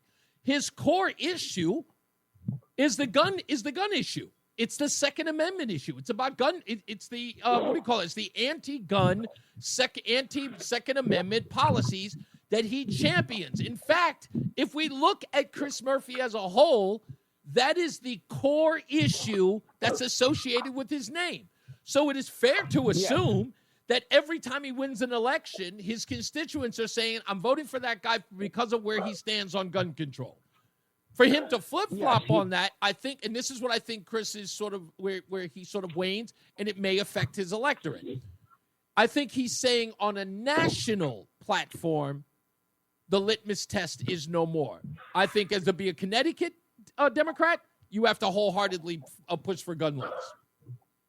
Okay, see, that's where the crux of the issue is, because if you're talking about a litmus test, yes, he was Mr. Sandy Hook, gun control, everything. Yep. But if he sees the people he's representing falling a different way on an issue, if he didn't change that issue, we would say he's representing himself, not us. Right. So we can't have it both ways. Right. Either he's representing us or he's representing himself, but we can't knock him for representing what the new electorate, the new electorate. Yeah. But let me ask you this, though. Hold on. Let me ask you this, because it's an important point that you're making, right? Because we can look at this as, let's say Chris Murphy had a come to Jesus moment and realized that his stance on gun control was a little too hardliner. And he had decided now that he was going to lighten up on that. Well, the fair question to ask as he changes his mind is what brought him to that come to Jesus moment? What was the point? Like, why did you reach that assessment? And if it was because you're losing elections, that's dishonest. It's not what he truly believes. He's only changing what he believes to get elected. And that's, to me, that's just as bad as Robert Byrd joining the Klan to become a senator in West Virginia. But if the fact that he's losing elections is because the people do not agree with his stance and he's voting for the people that he's representing, I don't know if that's a bad thing. It may not be, but I think he's got to convince the electorate that his change of heart has less to do with trying to get votes and because he really had a come to Jesus moment. Yeah, I don't believe any of that. No. I understood your position here. It's all acting. And look, if I may say in your defense, to actually give you some kudos, and the Oscar goes to Matt in Bristol. Congratulations, Matt. The acting was superb. Sounded just like a Democrat, sir. Have a good one, boss. Let's go to my good friend all the way out in Fresno, California. Courtney Ann is on the phone. How are you, dear? I am doing well. How are you? I'm chilling. What do you got? Well, you know what? Since someone said if any Democrats are going to show up, you're not necessarily a Democrat anymore because I've convinced you to come middle of the road. I was going to say, look, when I called him, I was like, I'm probably the closest thing to what he's looking for. Yeah, exactly. What do you got for me, Courtney? A couple things. So I might go out of order, but so one, just to the Chris Murphy guy, so are you guys saying that someone who supports gun control is like not a good thing or something? Well, what we're saying is that gun control laws, and his stance in not understanding that is that law-abiding citizens are the only people who are going to be affected by gun control laws. Criminals don't obey any laws. Like a criminal who's going to use a gun for nefarious reasons isn't checking the gun law in order to use the gun. He goes, hey, is it still illegal to shoot a 7-Eleven clerk? Oh, it is? Well, I better put this gun away. No one's working it. So when you put out a gun law, it affects those who are law-abiding citizens. And Chris Murphy knows that. But he will say the reason why we need these gun laws is to keep criminals from or bad actors from committing gun crimes. It has never been effective at any time in our history. That's not true. Name it. Tell me. In our history, I will. Okay, so maybe not in our history because we've never had a time that has had gun control. Like really. So what about the assault weapons ban? The assault weapons ban under the Clinton administration. So it wouldn't. So to ban just a certain gun is not gun control. That's just banning a certain gun because I can get a handgun and kill you just as like I can kill you with a automatic or whatever. You know, semi-automatic. Well, they're all semi-automatic. Yeah. But that's hold on, Courtney. You brought up a very, very good point. Chris Murphy's stance on gun control is exactly what you just pointed to. He fails to talk about handguns, which, by the way, are overwhelmingly the cause of death in this country. Instead, he goes after what he and many of his advocates call, a military-style weapons like an AR-15. They're what he calls the scary guns, which have fewer, and they're only used in mass shootings, even though if you compare mass shootings like Virginia Tech or Parkland or even, for that matter, Sandy Hook, those weapons are used in those incidents. But the overwhelming death rate in the country is due to handguns. But he never mentions that, and that's why he's disingenuous, because we know what he's trying to go after. It's those weapons, what he calls semi-automatic assault weapons. Right. Okay, so I have another point, but let me just say this. Yeah. So Australia, Japan, United Kingdom, Canada, and Germany, all countries that after a certain mass shooting, some of them were back in the 90s and everything, they all implemented a very strict gun laws, and all of them have had successful lower crime rates, lower everything. I personally don't think that America's mentality is actually a good one to own a gun. I do know the point. Well, criminals aren't going to turn their gun in. Yeah, but the difference between the criminals is now we can weed them out because if you go to an open carry state and everybody has a gun on their hip, I don't know who's a criminal. But if I go to a state that has a gun law, now I could say anybody with a gun, call the police, get him, take his gun away. Courtney, let me bring that international tally that you just gave. Let me bring it closer to home. Okay, California versus Idaho. Okay. Now, we know Idaho has a population of about 1 million. California has 38 million. Right. It's fair to say that in California, if we were to use, if California were America and Idaho was Germany, it would be fair to say that the ratio of gun deaths in those two states would be disproportionate if the two had if California didn't have these gun controls and Idaho did. Right, the level of guns that's a horrible example. Well, no, it's not a horrible example. It's not a horrible example. Let me explain to you why, Courtney. Let me explain to you why it's not a horrible example. Okay, yeah. Because we're looking at we're talking about populations. Now, if you're saying in Europe, right, if we were to even take all of Europe, right, if we took Germany, if we took England, if we took Ireland, we took Scotland, and we took, what was the other country I'm missing? But it doesn't matter, Italy. If we took all the European countries and we compared them to the population of the United States, we would still be overwhelmingly larger as a population. So the ratio... Well, one of them is Japan. Okay, fine. But nonetheless, even if you include Japan, we are overwhelmingly larger than all of those countries combined as far as population is concerned. So the ratio that they're using is few and far between. We're talking about a larger density versus a smaller one. And the amount, again, they don't have any guns there versus the fact that we allow the Second Amendment in this country. So it's an unfair comparison. Yeah. That's all I'm saying. All of them had. I don't think it's unfair because they all had guns. Some of them implemented like a gun buyback thing, like to give to give folks money to turn their guns in.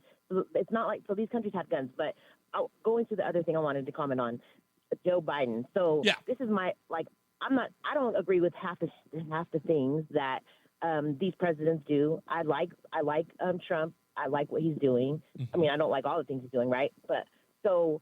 One thing I want to say is if we held a magnifying glass, a microscope, to each and every one of us, if we checked even if we checked everybody's search history online, I'm pretty sure that our opinions would change of all of us. You know, being a PK, I'm a pastor's kid, and everybody's like, "Oh, they're the worst," and I'm like, "Not really. We just have people looking at us." But wait a like, minute, Courtney, are you giving? Okay, are you asking us to give Joe Biden a pass with everything? Because I think that this is one of those things where people are focusing on Joe Biden as opposed to the overall. Here's what I think what might be missed in all of this.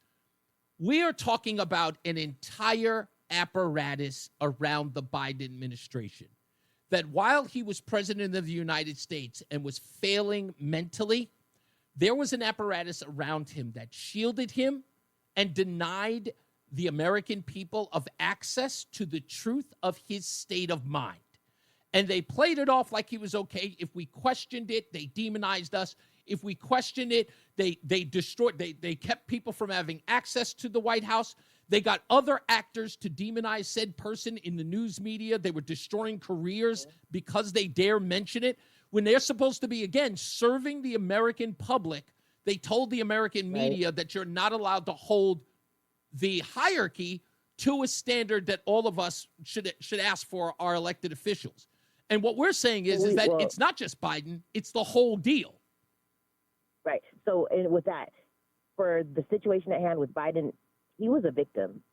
He was not in his right. He is. That man has dementia. That man does not even know what's going on. So, if we're mad at anybody for this election or for this past election with Biden, we should be mad at whoever they is. Courtney, right? Like he went out on earlier, stage. Like, who are these people? He went out on stage and condemned Robert Hur for suggesting or bringing up his son Beau's death, and Hur had done nothing of the sort. Are you saying that he shouldn't be held accountable for? I'm saying that. No, I'm saying that. So whoever was protecting him is who should be held accountable. Everybody talks about I don't know, Courtney. I think you're giving. You can't. That's like, how are you going to be mad at somebody who has dementia for forgetting something? No. Okay, like, I don't think that's the case. What I am saying here is Joe Biden at some point went out there and gave stump speeches, and when he was failing miserably, and he couldn't remember certain people's names, he was shaking hands with dead people, he was falling off stages and falling off bikes, he should have, and again, in service to the American people, should have said, I can't do this anymore, and stepped down. His ego. Except this is where the American people, this is what I always say, American people, all of you hearing me now, wake up and become accountable for yourself and your country. I got to take a break. Hold on, Courtney. I'm going to keep you on. I got to get to the traffic and weather with Mark Christopher and Jason Caterina. Hey, Mark. George Norrie here from Coast to Coast AM, wishing WTIC a very happy 100th birthday. And we're back. It's Reese on the radio. I want to put Courtney back on because, Courtney, you were saying that the last part you were saying, if I could get this right, is that we need to sort of give Joe Biden some grace because this man was in office while he had dementia. I mean, I don't know about grace. You know, I just think that our focus is on the wrong things, though. You know, like, and that's what I was gonna say. Like, it's just funny, like, to hear all the parties talk at each other when they're really legalized gang members. That's what all these parties are. You guys are legalized gang members that stand behind policies and ideologies that y'all didn't even come up with, but you guys rep it so hard and refuse to all right, well, I don't want to get into... Hold on, Courtney. I don't want to get into weeds in that. That's another conversation that you and I have to have extensive conversation about. And I still disagree with it. But let me just say this on the Joe Biden front, which, by the way, you know, I got some comments in the chat room that are very happy that you're here on this. Because the Joe Biden dilemma as it stands right now, and maybe you're looking at this from... I kind of understand that you're looking at this in the here and now, right? Because at this point, Joe Biden's gone, and there were other culprits that were involved there. But let's take the point that you're making, that Joe Biden had dementia and other people were at the core responsible for keeping it from the rest of us. Well, I think therein lies the biggest problem that we have and the conflict we're having with all of this. Because it only begs the question, Courtney, who was the president? They elected, 81 million people voted for a guy to hand out their vision for America. Now we're finding out that he may not have been the person who was doing that. Other people, unelected bureaucrats. Right. So you want to know? So God works in mysterious ways. I believe that Joe Biden and the example that was shown to the world was just showing you what it's always been. It's Somebody always else. been the puppet masters. It's always been the puppet masters, and that's why the puppet masters hate Trump. Why is it And- they never say that about Trump? They always say Trump is the one implementing everything, but Joe Biden is like their puppet masters. Think about it. No, because Trump is against, like, the puppet masters hate Trump because he goes against everything they're trying to do. So it makes sense for them to say everything about Trump because they need people to hate Trump, and it's backfiring though. But they, you know what I'm saying? So that makes sense. But it's always been puppet masters. It's just, you know what I'm saying? So that's all we just got to look into how it really looks. Yeah, and I think that's what people are trying to do now. Like, look, Joe Biden has garnered no he's garnered no grace in all of this because for a long time he's kind of been a jerk for a long time as a politician. From what's his name, Clarence Thomas, to even things he said about Barack Obama, clean and articulate, having an Indian accent at a 7-Eleven, congregating with segregationists and the like. This is always who he's been. So all of that now, the point now that people are saying, well, let's give him a little bit of grace now that he has cancer. He's got a lot of, things he's got to atone for. Yes, but not really, because Reese, are you really, like, let's look at all of us. Take your individual self and let's look at all the things that we've said in life. I mean, if anything, I've said some pretty racist stuff joking around. If we're going to go there. All I'm saying is look, I'm a regular citizen. This guy was elected to be the president of the people and the senator of the people. I'm holding him to a higher standard because he's asked me to. That's all I'm saying. God bless you, Courtney. I'll talk to you after. I'll call you after the show. I got to go to a break. What's up, everybody? You know who it is. You know who it is. It's Reese on the radio. Frederick Douglass of the 21st century. Right now, it's WTIC News Talk 1080. Oh, man, it is almost a wrap before we get up out of here. Plenty of news and plenty of views have been shared, and I appreciate every single one of you who's been a part of it. Today's the 19th, so tomorrow the book called Original Sin by Jake Tapper comes out. Everyone's anticipating it. A lot of people believe that the cancer diagnosis about Joe Biden is going to take a little bit of the spin or the curve off of that story. I sincerely doubt it. Unless the book is a dud. Unless we've heard the worst stuff from the book. Like if George Clooney not being recognized is the biggest revelation from the book, yeah, Joe Biden will skate by. Michael B. says that Courtney has a point. Says you can't hold somebody accountable when they're not in their normal frame of mind. I don't agree with that. I know that people are under the impression that Joe Biden was there literally like a robot, just doing what he was told. But he had cogent moments. And don't forget, he still shows up on The View. He's still showing up at speeches.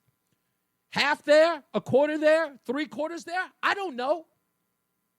But clearly, I mean, in this case, you got to say that everybody around him is a complete piece of scum because no one's told the guy you might have to get off the stage. And I'll tell you why I believe if that's true.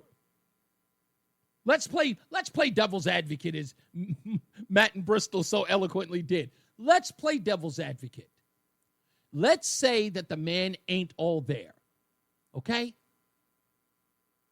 But they know that the only way they're going to get paid a dime is if Joe Biden goes out on the stump. The only way anybody eats in the family is they got to drag his old bones out to The View or at a speech or at some sort of function to get a couple of $100 so they can keep the lights on at home. If they are willing to drag his old bones out there, then fine. If those are the people out there, if Jill is the culprit, fine. We'll demonize her.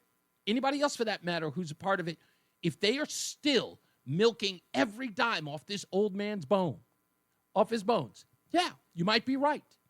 they should be held accountable. I think he plays some role. Gosh, Craig, Jill is Satan.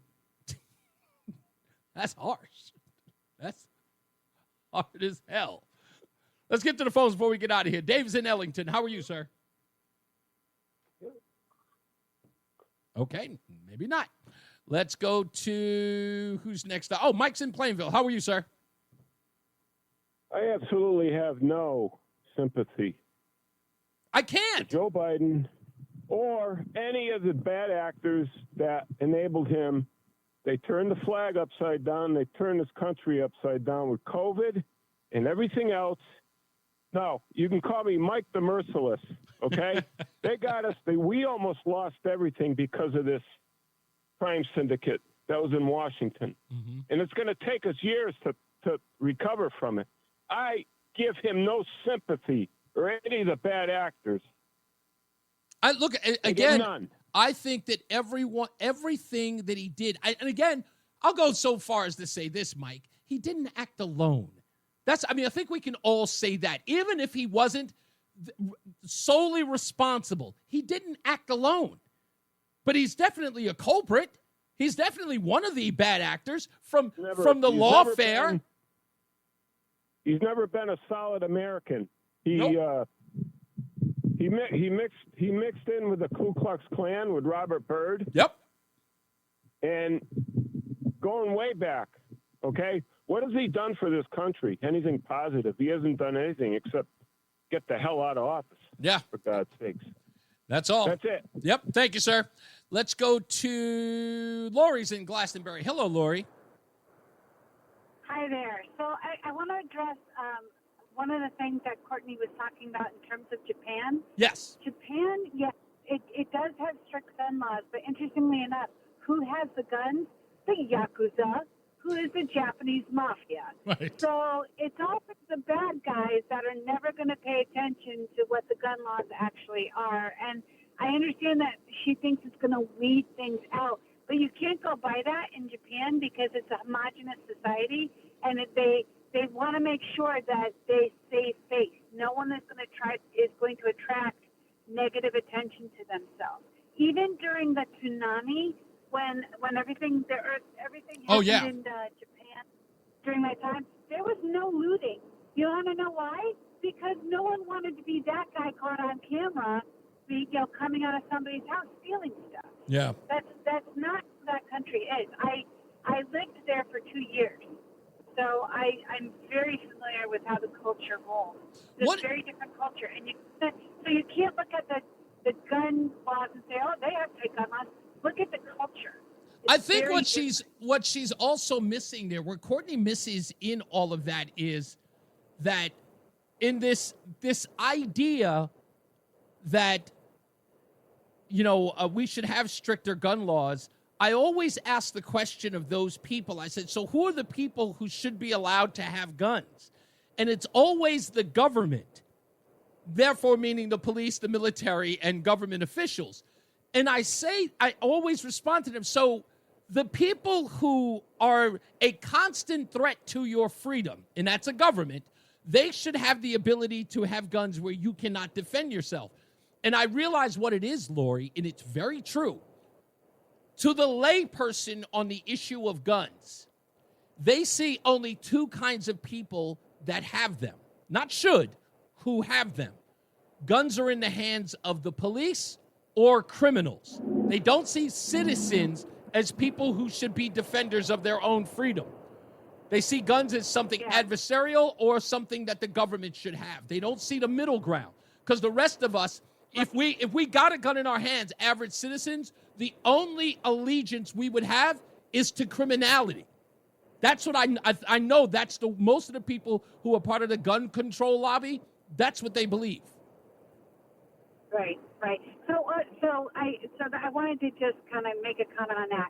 In terms of the whole Joe Biden situation, what we are all watching is a Shakespearean tragedy playing out. You got it. It's King Lear. It's a King Lear combo with Macbeth, because you can't tell me that Jill Biden is not Lady Macbeth. That chick is she convinced? I don't know what she did, but she is Lady Macbeth if ever there was one. It's elder abuse. Well, he may be, responsible for some of his actions. I think the majority of it is elder abuse, and that chick needs to be held responsible. I know. She needs to be called into court. I've been calling it elder abuse since 2022. I told everybody it's elder abuse, and they said I should. No, it's not. And because you're letting your husband who has cancer and dementia because you want to be the one pulling the strings in the background.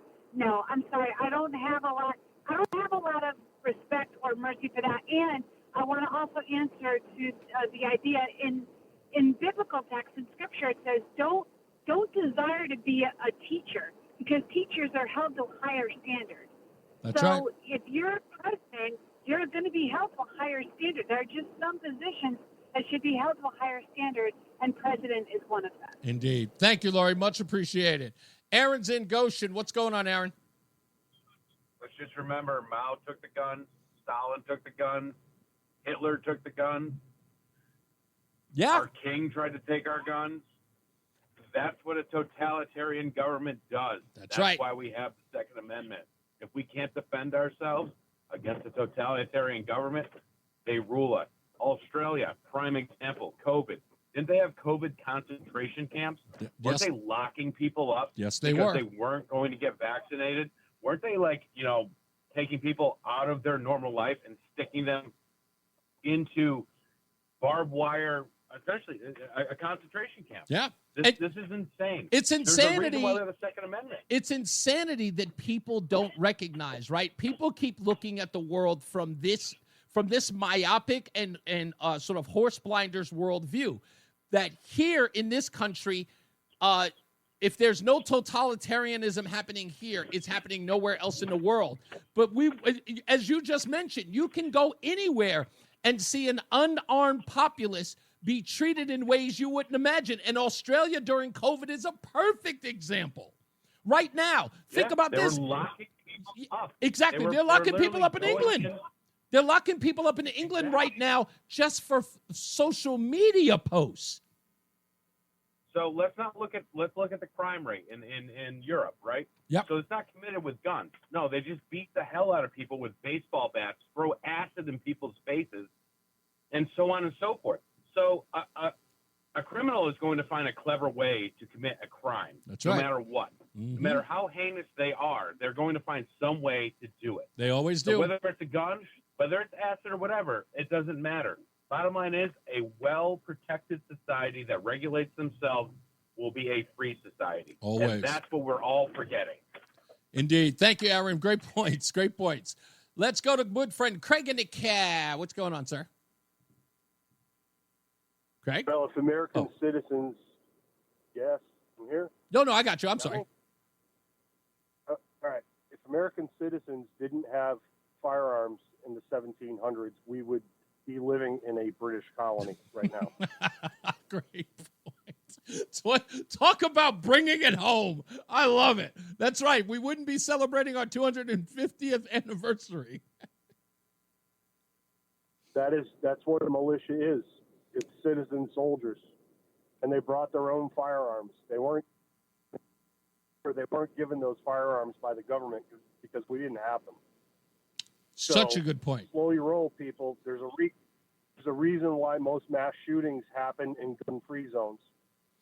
Because when the target is unarmed, people do crazy things. And by people, I mean citizens. I mean, the guy next door and governments. Isn't it crazy? Free reign. Isn't it crazy, Craig? If you look at any one of those mass shooting incidents, it is when an armed populace shows up, be it the police or people with a weapon. When they show up and they start firing back at the mass shooter, he always hides and then offs himself. When no one is challenging him, he just has free reign. And then someone shows up with a gun pointed at him and he cowers someplace and then decides to either take his own life or give up. It's always the case. Well, you look at situations like Sandy Hook. that's a deranged person, but they know they have 5 to 10 minutes before there's any first responders there. Yep. So there's no fear, even though they, in the back of their minds, they know they're not going to make it out, but they're going to create as much carnage as they possibly can for that 5 or 10 minutes. Exactly. That's why I think school resource officers are so important. I do have to say something because I did put in the chat room about Joe Biden. When you're in a relationship, you're in a marriage, Mm-hmm. husband and wife have to be their own designated drivers. Yeah. Right? When your spouse is doing something crazy, you got to say, stop. Yep. It's getting out of control. And she didn't do that. No. And she said, you're fine to drive, and she threw him the keys to the country. And I'm sorry. That woman, I think that's the nucleus of the problem. I think you know what? I think that sentiment is growing, Craig. And I think that sentiment is growing so much.